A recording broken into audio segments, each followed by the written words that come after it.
Shalom peuple de Dieu, shalom bien-aimés frères et sœurs en Christ, chers auditeurs de la radio Éveil charismatique catholique, la voix de la Trinité. Je vous salue dans le puissant précieux nom de notre Seigneur Jésus-Christ en ce matin et je vous souhaite la bienvenue à ce tonus matinal. C'est votre frère Rafi.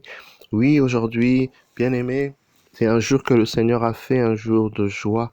J'aimerais partager avec vous la parole de Dieu aujourd'hui. Alléluia. Qui sera tiré de Psaume 37 au verset 5. Psaume 37, verset 5. Père, nous te bénissons. Nous te rendons gloire, nous voulons te dire merci pour ton amour, ta fidélité. Merci pour ce moment, pour cette journée, Seigneur. Merci infiniment pour la protection. Merci pour la vie. Éternel grand Dieu, merci pour ton amour. Nous te demandons, Seigneur, en ce matin, de nous combler de tes grâces, de nous remplir de ta connaissance, d'enlever le faux en nous, Seigneur. Nous voulons voir clair. Nous voulons voir clair, Seigneur. Aide-nous. Illumine les yeux de nos cœurs dans le nom puissant de Jésus. Saint-Esprit, remplis-nous et conduis-nous au nom de Jésus. Amen.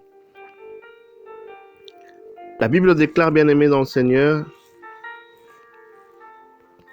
dans le psaume 37 au verset 5, « Recommande ton sort à l'Éternel, mets en lui ta confiance et il agira. » Recommande ton sort à l'Éternel, mets en lui ta confiance et il agira.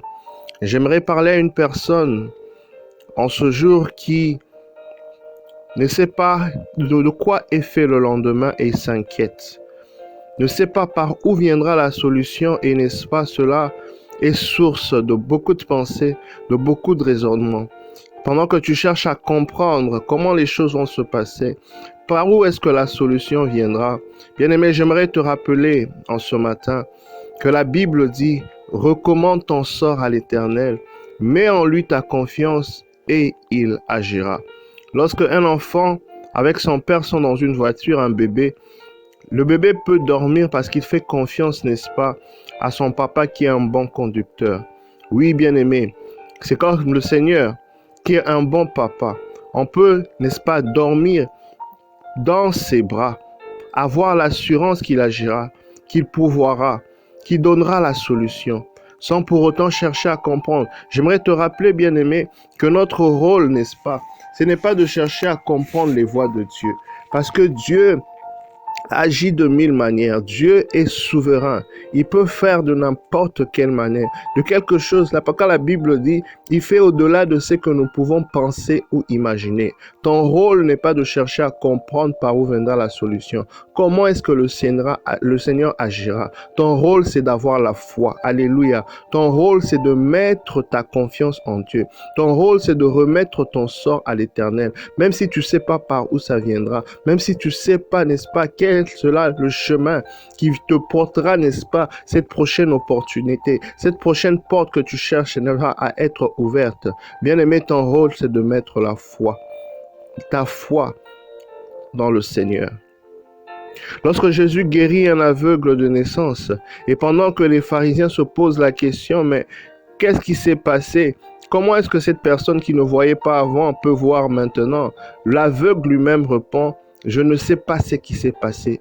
C'est ce que je sais, j'étais aveugle, maintenant je vois. Alléluia. Bien-aimé, le processus appartient à Dieu. C'est lui qui détermine par où il va passer, comment il va faire. Tout ce que toi tu dois, Seigneur, t'attendre, c'est de voir le présent et le après. Parce qu'avec Dieu, il y a un présent et il y a un après. Donc, il faudra être dans l'expectative, il faudra être dans l'espérance, dans l'attente de voir les choses changer sans pour autant être inquiet.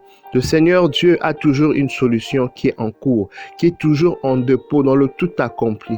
La solution est là, elle est existante, mais dans le monde spirituel, dans le monde invisible, elle doit seulement se manifester, n'est-ce pas, dans le monde physique. Ainsi, l'histoire de la Bible nous parle d'une histoire où à un moment donné en Israël, il y avait famine. La Bible déclare qu'il y avait tellement une grande famine que les femmes même commençaient à manger leurs propres enfants. Et la Bible déclare, oui, lorsque le prophète Élisée est menacé par le roi parce que le roi pensait qu'il y a un prophète ici. Mais pourquoi est-ce que nous souffrons comme ça? Voilà que le roi envoie des soldats pour aller menacer le prophète Élisée. Et le prophète Élisée relâche une parole prophétique en disant que demain à la même heure, il y aura abondance en Israël. Et un officier, n'est-ce pas, qui était dans la cour, n'est-ce pas, du roi, qui a refusé de croire à cela, parce que son intelligence ne pouvait pas comprendre que comment maintenant nous sommes en misère, nous sommes en disette, et que tu dises le lendemain, les choses seront différentes et nous serons en abondance. J'aimerais te dire, bien-aimé, que nous devons compter, mettre notre sort en Dieu, n'est pas compter sur notre intelligence.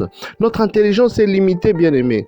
Notre intelligence est limitée. Notre expérience est limitée, parce que Dieu est grand. Dieu peut faire n'importe quoi à n'importe quel moment parce que rien n'est impossible. Lui-même, il sait. S'il a dit, il faut le faire confiance. S'il t'a promis quelque chose, fais-le confiance. Même si tu ne vois pas encore, bien-aimé, j'aimerais t'encourager en ce matin de persévérer parce qu'il t'a dit. C'est lui qui a promis est fidèle, bien-aimé. C'est lui qui a promis, il va le réaliser. Il l'a fait dans le passé pour les autres, bien-aimés. Il est le même aujourd'hui, hier et éternellement. Tu dois tenir. Et voilà que cet officier, n'est-ce pas, a du mal à comprendre ce qui va se passer. Et pourtant, quand Dieu dit, il agit. Effectivement, le lendemain, à la même heure, qu'est-ce qui s'est passé? Il y avait 4 lépreux qui décident, n'est-ce pas, d'aller dans le camp étranger. Et le Seigneur fait que en partant de ce côté, ces lépreux, leur pas, le Seigneur amplifie cela, n'est-ce pas, pour que le son de leur pas résonne comme si c'était une armée, des armées qui étaient en train de faire de mouvements.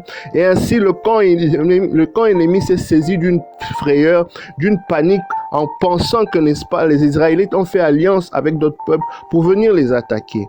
Alléluia. Là, ce sont les choses spirituelles, les manières d'agir de Dieu. Et voilà qu'ils sont en débandade, ils se mettent à fuir et à abandonner leur richesse. Alléluia. Ils ont tout abandonné. Ils ont abandonné leur butin. Ils ont abandonné, n'est-ce pas, tout ce qu'ils avaient comme richesse.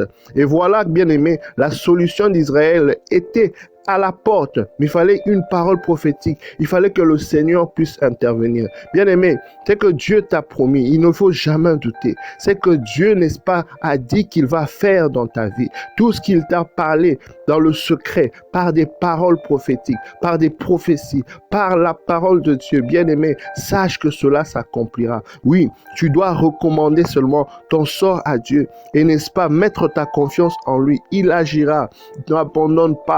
N'abandonne pas, reste confiant. Même si ce que tu vois est contraire à ce que Dieu t'a dit, reste confiant, bien-aimé. Car la Bible déclare, ce n'est pas par la vue que nous devons marcher, mais c'est par la foi. J'aimerais t'encourager, bien-aimé, de te conduire par la foi aujourd'hui. J'aimerais t'encourager de ne pas te conduire par ce que, n'est-ce pas, le monde nous dit, parce que dans le domaine de la foi, bien-aimé, le plus important, ce n'est pas ce que tu vois avec tes yeux physiques. Le plus important, ce n'est pas ce que tu entends avec tes oreilles physiques. Mais le plus important, c'est ce que tu te dis à l'intérieur de toi. Alléluia. Le plus important, c'est ce que tu crois fermement, n'est-ce pas, qui va arriver. Donc, c'est toi qui détermine le changement. C'est toi qui détermine les jeux en fonction de ce que tu te dis à l'intérieur de toi. Alléluia. Parce que la dame qui avait 12 ans de perte de sang, la Bible déclare qu'elle se disait en elle-même que le Seigneur peut me guérir. Vous voyez, la Bible dit qu'elle se disait en elle-même que le Seigneur, n'est-ce pas, peut me guérir. Donc le plus important, c'est ce que tu te dis en toi. Qu'est-ce que tu te dis en toi par rapport à cette situation? Alléluia. Qu'est-ce que tu te dis en toi par rapport à cette situation? Recommande ton sort à Dieu. Mets ta confiance en lui et il agira. Je prie que le Seigneur, n'est-ce pas, te donne la foi qui va avec le genre de défi qui se présente devant toi. Que le Seigneur t'assiste, qui te donne la foi audacieuse au nom puissant de Jésus. Sois béni, bien-aimé. Je me recommande à vos prières et à très bientôt. Bye.